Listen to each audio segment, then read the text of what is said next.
오늘 함께 은혜 받으실 말씀은 민수기서입니다. 민수기 10장 민수기 10장 33절부터 34절 말씀입니다. 민수기 10장 33절부터 34절 말씀입니다. 우리 함께 큰 목소리로 합독하시겠습니다. 그들이 야훼의 산에서 떠나 3일 길을 갈 때에 야훼의 언약궤가 그 3일 길에 앞서가며 그들의 쉴 곳을 찾았고, 그들이 진영을 떠날 때에 낮에는 야훼의 구름이 그 위에 덮였었더라. 아멘.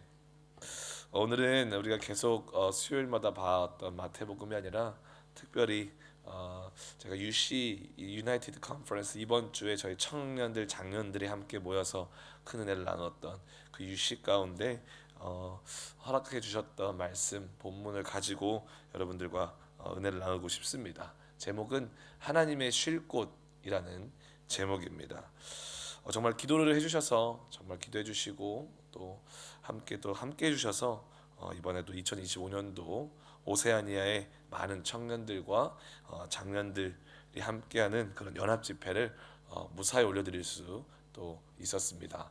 특별히 이번에는 다른 교회에서도 많은 몇몇 청년들이 이렇게 은혜를 사모하셔서 뭐 교단과 어떤 그런 것들을 가리지 않고 함께 와서 또 은혜를 나누고 또 같이 또 친해지고 연합할 수 있었던 귀한 시간이었습니다. 정말 이번 연합 집회 때 많은 은혜들이 있었는데 그 중에 한 가지를 여러분들과 나누고 싶습니다. 오늘 본문은 아까도 말씀드렸지만 이번 UC 청장년 연합 집회를 놓고 하나님 어떤 말씀을 제가 붙잡고 이거를 준비해야 되고 어떤 말씀을 붙잡고 이 UC를 위해서 기도해야 될까요? 어떤 말씀을 붙잡고 제가 한 사람 한 사람을 대해야 될까요? 라고 기도했을 때 하나님께서 주셨던 말씀입니다. 그 중에 야훼의 언약궤가 그들을 앞서가며 그들의 쉴 곳을 찾는 그런 말씀이 있었습니다. 저에게 이 말씀이 어떻게 다가왔냐면 그런 우리 야훼의 언약궤가 그 이스라엘 민족의 앞서 행해서 쉴 곳을 찾았다는 말은 단순한 그런 어떤 행진이나 물리적인 이동 그리고 장소 이상의 의미가 있다는 것을 깨닫게 해주셨고, 이 말씀은 결국 하나님의 인도하심과 보호하심 그리고 하나님의 위로와 회복과 채움이 가득한 그런 하나님의 약속이 선포되어지는 말씀이다라는 것을 기도 가운데 알게 해주셨습니다. 그래서 이번 UC를 준비하는 모든 과정 가운데 그 하나를 놓고 기도했던 것 같습니다. 하나님, 이번 청장년 연합 집회가 누군가에게는 정말 이렇게 주님과 믿음의 여정을 분명히 하고 계실 텐데, 청년이든 장년이든 주님과의 믿음의 여정을 하루하루 해오셨을 텐데 그 과정 속에서 지치고 힘든 영혼들이 분명히 있을 것 같습니다. 그 과정 속에서 포기와 절망 가운데 있는 분명히 그런 젊은이들이 있을 것 같습니다. 그들에게 오늘 말씀처럼 주님의 쉴 곳이 될 수 있는 유씨가 되어 주십시오. 주님께서 그들의 위로가 되어 주시고 그들에게 하신 말씀을 전해 주시고 그들에게 채워 주시고 다시 한번 회복시켜 주시는 그들의 신앙 여정 가운데 하나의 주님께서 준비하신 축복으로서 하나의 그 주님의 쉴 곳이 되게 해 주시옵소서라는 마음으로 그렇게 기도를 했습니다. 그래서 동일한 은혜를 함께 오늘 아침에 나누고 싶습니다. 오늘 본문의 배경은 이스라엘 민족이 시내산에서 약속의 땅, 그 가나안 땅으로 가기 위해서 행진하는 처음 단계입니다. 우리 본문에서 보게 되면 민수기 10장 33절 이렇게 말하고 있죠. 그들이 야훼의 산에서 이제 떠나는 거죠. 그 가나안 땅을 향해서 3일 길을 갈 때에 야훼의 언약궤가 그 3일 길에 앞서가며 그들의 쉴 곳을 찾았다라고 말씀하고 있습니다. 그 가나안 땅을 향해서 가는 길이라면 좀 한 방에 갈 수 있는 길이었으면 얼마나 좋았을까요? 아무 문제가 없고 정말 평온하게 주님을 따라서 가는 길인데, 주님과 함께 동행하는 길인데, 주님과 같은 분과 10가지 재앙과 기적과 표적으로 그런 애굽을 한 방에 물리칠 수 있었다면 그 가나안 땅쯤 가는 거 좀 평온하게 갈 수 있게 해주시는 분 아니었을까요? 그런데 왜 하나님의 언약궤는 그들의 앞서 행하셔서 쉴 곳을 찾았다라고 말씀하셨을까요? 왜 그랬을까요? 왜냐하면 그들이 주님과 함께 가나안 땅을 향한 여정을 시작했지만 그들이 마주한 현실은 광야였습니다. 광야. 우리 신앙생활도 동일한 것 같습니다. 주님의 사랑을 정말로 말로 표현할 수 없을 정도로 확실하게 경험을 했지 않습니까? 그 사랑에 힘입어 믿음의 발자취를 주님과 함께 가겠노라 다짐하고 선포하며 이제는 세상은 뒤로 하고 주님과 함께 십자가 지고 내 삶을 살아가겠습니다 라고 믿음의 여정을 시작하는데 우리 삶에 수많은 어려움이 닥치기 시작합니다. 수많은 시험과 핍박과 유혹과 어려움이 우리의 삶에 휘몰아치는 것을 경험하고 있습니다. 우리가 저번 주까지 마태복음을 살펴보았지만 말씀을 통해서도 핍박이 올 때가 참 많이 있고 그리스도인으로 살아갈 때 이 세상 가운데 살아갈 때 얼마나 많은 세상과 그리스도인의 그 다른 기준 때문에 오는 유혹과 핍박이 많이 있습니까? 마찬가지로 우리가 주님을 사랑함으로 그 신앙 여정을 시작했지만 우리의 삶에는 돌아보면 너무나도 많은 핍박과 유혹과 어려움이 가득 차 있었다라는 것입니다. 그 가운데 때로는 덜어는 신앙을 포기하고 싶은 분들도 있을 수 있고 오늘이 정말 마지막인 것처럼 참고 견딜 때가 참 많이 있고 또 누구는 하나님을 정말 그 과정 가운데 원망하는 분들도 참 많이 있을 것 같습니다. 저 같은 경우는 이 세 가지에 다 해당됐던 것 같습니다. 정말 말 그대로 광야 같은 삶, 광야 같은 신앙생활을 할 때가 참 많이 있는 것 같습니다. 그 당시 이스라엘 민족이 경험했던 맞닥뜨렸던 그런 광야, 그들이 겪어야만 했던 바람 광야도 그런 곳이었습니다. 쉼이라는 것, 쉰다라는 것이 사치인 환경이었습니다.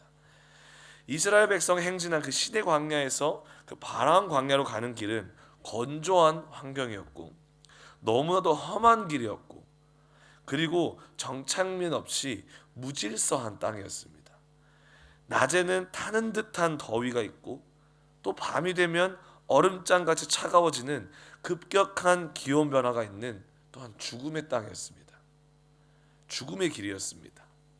더 나아가서는 강도와 도적의 위협이 가득하고 또는 이방 민족의 습격이 난무했던 자기 스스로와 또한 내가 돌보아야 하는 가족의 생명이 보장되지 않는 그런 죽음의 땅이 바로 광야였다라는 것입니다. 그런데 이러한 광야 한복판에 죽음이 어느 순간에도 그들을 엄습할 수 있었던 사방팔방으로 그들을 짓누르고 죽일 수 있었던 포기하게 만들 수 있었던 그런 광야 한복판에서 오늘 말씀을 뭐라고 말씀하시냐면 언약궤가 그들 앞길, 그들 앞서 3일 길을 앞서서 쉴 곳을 찾아주셨다라고 말하고 있는 것입니다. 여기서 쉴 곳, 쉼이라는 단어는요 원어로 보게 되면 누아라는 단어를 사용합니다. 의미를 보자 하면 안정, 위로, 안식, 머무름 그리고 임재의 뜻을 가지고 있습니다. 즉 무슨 말이냐면 언약궤가 앞서 찾은 쉴 곳은 단지 물리적인 안식처가 아니라 장소적인 개념이 아니라 하나님의 임재가 있는 곳이었다라는 것입니다. 하나님의 임재가 있는 곳. 따라서 하나님의 천지 만물, 우주 만물을 창조하신 말씀 하나로 창조하셨던 그 전지전능하신 하나님이 공급하시는 안정이 있는 곳이라는 것입니다. 그리고 그런 하나님이 공급하시는 위로가 있는 곳, 그런 하나님이 함께 하시는 안식이 있는 곳, 그런 하나님이 제공하시는 보호하심이 있는 곳, 그런 하나님이 제공하시는 그 하나님의 완벽한 통치가 있는 곳을 그 언약궤가 3일 길을 앞서서 그들의 백성을 위해 찾으셨고 그 완벽한 하나님의 보호하심이 있는 곳으로 하나님의 임재가 있는 곳으로 그 백성을 인도하셨다라는 것입니다. 아멘이십니까? 우리 옆에 계신 분들을 바라보시면서 이렇게 인사하십시다. 하나님이 당신을 보호하십니다. 아멘. 아멘. 정말 언약궤가 찾았던 그 쉴 곳은 하나님의 임재와 완벽한 보호와 통치 가운데 살 수 있었던 곳, 그들이 마침내 그 죽음의 그림자 가운데서 숨을 쉴 수 없어 조용히 살고 있었지만 그 하나님이 인도하신 곳만큼은 그들이 마음 편하게 주님의 완벽한 통치와 임재 안에서 숨을 쉴 수 있었던 곳, 하나님이 머무시는 보호의 장소였다라는 것입니다. 주님과 함께하는 곳이었다라는 것입니다. 그들의 약속의 땅을 향한 믿음의 여정 앞에 아무리 현실적인 죽음의 그림자가 엄습해온다 할지라도 천지 만물을 창조하신 하나님이 함께 하시는 곳에 그 어두움의 그림자가 발끝 하나도 내비치지 못하는 그런 곳이었다라는 것입니다. 아멘이십니까? 하나님은 이렇게 하나님의 백성을 그런 상황 가운데 보호하시는 하나님이신 줄 믿습니다. 그래서 저는 이번 UC 가운데 청장년 이런 연합 집회 가운데 또 우리 모두에게, 또 특히 누군가 정말 포기와 좌절 앞에 고통하는 그런 청장년들, 또 어찌할 바를 몰라서 고통하는 청장년들에게 하나님의 이와 같은 특별한 위로와 보호와 채움과 회복이 임하는, 하나님이 그들 앞서서 찾아주시는 그런 쉴 곳이 되기를 바라는 마음으로, 또 아까도 말씀드렸지만 이유씨를 놓고 기도했습니다. 그리고 너무 감사한 것은 정말로 하나님께서 그 일을 기도한 대로 이루어 주셨다라는 것입니다. 왜냐하면 유씨 전에도 그렇고 진행하고 있는 중간에도 그렇고 후에도 그렇고 수많은 청년들과 또 몇몇의 젊은 부부들이 저에게 찾아와서 상담도 받기 시작하고 간증을 나눠주기 시작하는 거예요. 누구는 여기 오기 전에 작년에 왔던 청년이었는데 이번에도 오냐고 연락을 했을 때 목사님, 사실 제가 지금 관계적인 어려움 때문에 하던 모든 사역을 내려놨습니다. 그리고 신앙의 슬럼프를 경험하고 있고 너무나 힘든 과정 속에 있습니다. 제가 이번에는 UC를 갈 수가 없을 것 같습니다. 라고 연락이 온 거예요. 너무 마음이 아픈 거예요. 아니 도대체 어떤 일이 있길래 그럴까 걱정도 되고 궁금해지기도 시작하면서 그 청년을 위해서 기도해주기 시작했습니다. 혼자 그냥 교회 나와서 기도했습니다. 뭐 따로 연락하는 건 없지만 기도를 했는데 어느 날 갑자기 이제 이 집회가 시작되기 얼마 되지 않아서 한 2주일 전에 다시 연락이 온 거예요. 목사님, 하나님께서 다시 한번 갈 수 있는 기회를 허락해 주셨다고. 그래서 이번 집회에 참여하게 됐는데 이번에 와서 그 청년과 함께 상담도 하고 또 기도도 해주고 이렇게 예배 가운데 이런 많은 세미나 가운데 그 청년이 은혜를 받기 시작하고 다시 한번 무너졌던 모든 관계 가운데 내가 어떤 하나님의 사랑으로 나아가야 되는가, 어떻게 그리스도인으로서 살아가야 되는가, 어떻게 말씀으로 돌파해 나가야 되는가, 그 말씀 가운데 예배 가운데 또는 상담과 기도 가운데 회복을 경험하고 왔을 때 얼굴과 돌아갈 때 얼굴이 완전히 달라진 것을 볼 수가 있었습니다. 또 어떤 청년은 다른 나라에서 온 청년입니다. 이 청년은 다른 나라에서 온 청년인데 여기에 도망하러 온 거예요. 자기가 살았던 삶의 터전, 섬겼던 모든 교회들, 모든 사역들을 이제는 난 포기야. 이제는 끝이야. 이제는 더 이상 하지 않겠어. 그리고 마지막으로 도피처로 이번 UC를 기점으로 여기 오고 나는 뜬다. 그런 마음으로 온 친구가 있었습니다. 당돌하죠. 그런데 그런 마음으로 왔는데 이곳에서의 아까 말씀드렸던 예배와 세미나와 그런 교제와 사랑 때문에 다시 한번 하나님이 도전할 수 있는 용기를 허락해 주셨다고 고백을 합니다. 특히 이 청년과 2시간 넘는 대화를 통해서 이렇게 상담도 해주고 하나님의 말씀도 선포해주고 진리의 말씀을 선포를 했을 때 그 안에 그 청년의 영을 딱 잡고 있었던 그 귀신이 발악을 하는 걸 또 보게 됩니다. 말씀을 선포해 주는데 제 앞에서 구역질을 하기 시작하는 거예요. 막 몸을 견딜 수 없어서 화장실을 2번이고 갔다 오면서 막 토를 하는 거예요. 먹은 것도 없이 아무것도 없었는데 정말 이 UC 가운데, 이 집회 가운데 하나님께서 그렇게 청년들에게 귀신을 쫓아내 주시고 다시 한번 포기하려고 했던 마음을 세워주시고 다시 한번 도망가려고 했던 자신의 삶의 터전으로 돌아가 다시 한번 하나님 말씀대로 1시간 동안 기도하겠습니다. 1시간 말씀을 읽겠습니다. 하루에 11조를 드리면서 나가겠습니다. 라고 하면서 선포하는 청년들이 일어나기 시작하는 거예요. 그리고 또 어떤 장녀는, 어떤 부부는 그냥 너무 당연하게 생각했던 그 자신의 현실 앞에서 잃어버렸던 예배를 회복했노라라고 고백을 하기 시작합니다. 너무나도 당연하게 자기 스스로 나는 이런 환경이 있으니까, 갓난 아기가 있으니까, 이렇게 아기를 봐야 되니까 나는 예배 자리에 갈 수 없어 라고 스스로 자기 스스로를 예배의 자리에서 제한시켜 버렸던 그 눈을 보게 해주시는 거예요, 예배 가운데. 근데 내가 왜 스스로 이러고 있지? 아니, 아기 데리고 가면 되잖아, 더 예배 자리로 나아가면 되잖아 라는 마음을 주시면서 더 가장 먼저, 가장 맨 앞에 와서 예배를 함으로 그런 상황을 넘는 그런 믿음으로 예배를 회복했노라 라고 고백해 주셨던 그런 젊은 부부들도 있었습니다. 그래서 이런 간증들을 듣는데 더 있습니다. 근데 더 나누면은 기도할 시간이 줄어드시니까, 너무 감사했던 것은 하나님께서 기도한 대로 주신 말씀 붙잡고 기도했더니 정말 이 청장년 집회를 그들에게 정말 이 시즌 가운데 필요한 쉴 곳으로 만들어 주셨고, 오는 청년들 또 젊은 부부들마다 은혜를 받고 돌아가게 해주셨다는 것입니다. 하나님께서는 단순히 백성을 무작정 끌고 가시는 분이 아니라 그들이 감당할 수 있는 리듬으로 안전하고 위로받을 수 있는 쉼의 장소를 준비하시는 분이심을 믿습니다. 아멘. 신명기 1장 33절에서도 이런 말씀을 하십니다.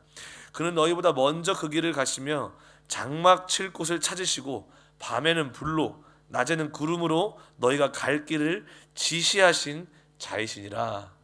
아멘이십니까? 먼저 우리 앞길을 가주시는 분이십니다. 우리 모두가 주님과 함께 신앙 여정을 가고 있습니다. 오늘 이 하루도 주님과 시작한 그 신앙의 여정 중 하나이고 한날이고 일부인 줄 믿습니다. 그런데 우리 삶을 보면 참으로 광야와 같은 그런 상황에 걸어가는 느낌을 받을 때가 참 많이 있지 않습니까? 낮에는 나를 태워 없앨 것과 같은 열기가 느껴질 때도 있고, 밤에는 저녁에는 나를 얼어 부서뜨릴 것만 같은 추위가 엄습하는 듯 그런 삶을 살아갈 때가 많이 있습니다. 그 가운데 하나님은 도대체 어디 계십니까? 하나님은 도대체 나와 함께하고 계시는 거 맞습니까? 하나님이 보이지 않을 때도 참 많이 있다라는 것입니다. 그러나 오늘 말씀을 통해서 우리가 기억해야 할 사실이 있습니다. 바로 주님은 항상 우리보다 앞서 행하고 계신다는 것입니다. 이미 앞서 행하시며 우리가 쉴 수 있는 온전한 안식과 온전한 보호와 온전한 치료와 온전한 회복과 온전한 체험의 장소, 그 순간순간들을 주님께서 허락해 주신다는 것을 우리가 잊지 않아야 합니다. 아멘. 그렇다면 오늘날 우리들에게 허락하신 그 쉴 곳은 어디입니까? 침대 아닐까요? 따뜻한 전기장판 딱 틀어놓고 등을 지질 수 있는 곳입니까? 저는 교회라고 확신을 합니다. 오늘 우리들에게 허락하신 이 시드니 순복음교회가, 이 공동체가 오늘 우리들에게 이 시대 가운데 허락하신 가장 확실한 하나님의 쉴 곳임을 믿습니다. 마태복음 11장 28절에서 30절 이렇게 말씀하십니다. 수고하고 무거운 짐진 자들아 다 내게로 오라. 내가 너희를 쉬게 하리라. 나는 마음이 온유하고 겸손하니 나의 멍에를 메고 내게 배우라. 그리하면 너희 마음이 쉼을 얻으리니 이는 내 멍에는 쉽고 내 짐은 가벼움이라 하시니라. 말씀이 있는 곳, 주님의 이름이 있는 곳, 주님의 위로가 있는 곳, 주를 향한 예배와 찬양이 있는 곳, 주님을 향한 기도가 있는 곳, 성전된 성도들의 교제가 있고 봉사와 헌신이 있는 곳, 우리가 아무리 고통과 좌절과 지침과 실패의 순간순간을 지날지라도 감사한 것은 오늘날 우리들에게 교회를 허락하셨다는 것입니다. 자신의 생명을 걸고 세우신 이 교회, 자신의 핏값으로 세우신 이 교회, 이곳이 바로 우리가 나아가 온전한 쉼과 안식을 누릴 수 있는 하나님께서 예배하신 쉴 곳임을 믿습니다. 사랑하는 성도 여러분, 우리가 이제는 앞서 행하시는 그 하나님의 인도하심, 특히 말씀과 기도 그리고 인내와 그 순종의 자리에 머물 때, 그리고 스스로 나눠지는 어리석은 자가 되지 않고 허락하신 이 건강한 시드니 순복음교회 공동체 안에 거할 때 하나님은 우리 삶을 반드시 책임지시고 세워가시고 약속의 땅으로 오늘 한 발자국 한 발자국 가깝게 인도하실 줄 믿습니다. 그런 축복된 성도님들 되시기를 주님의 이름으로 축복합니다. 기도하시겠습니다.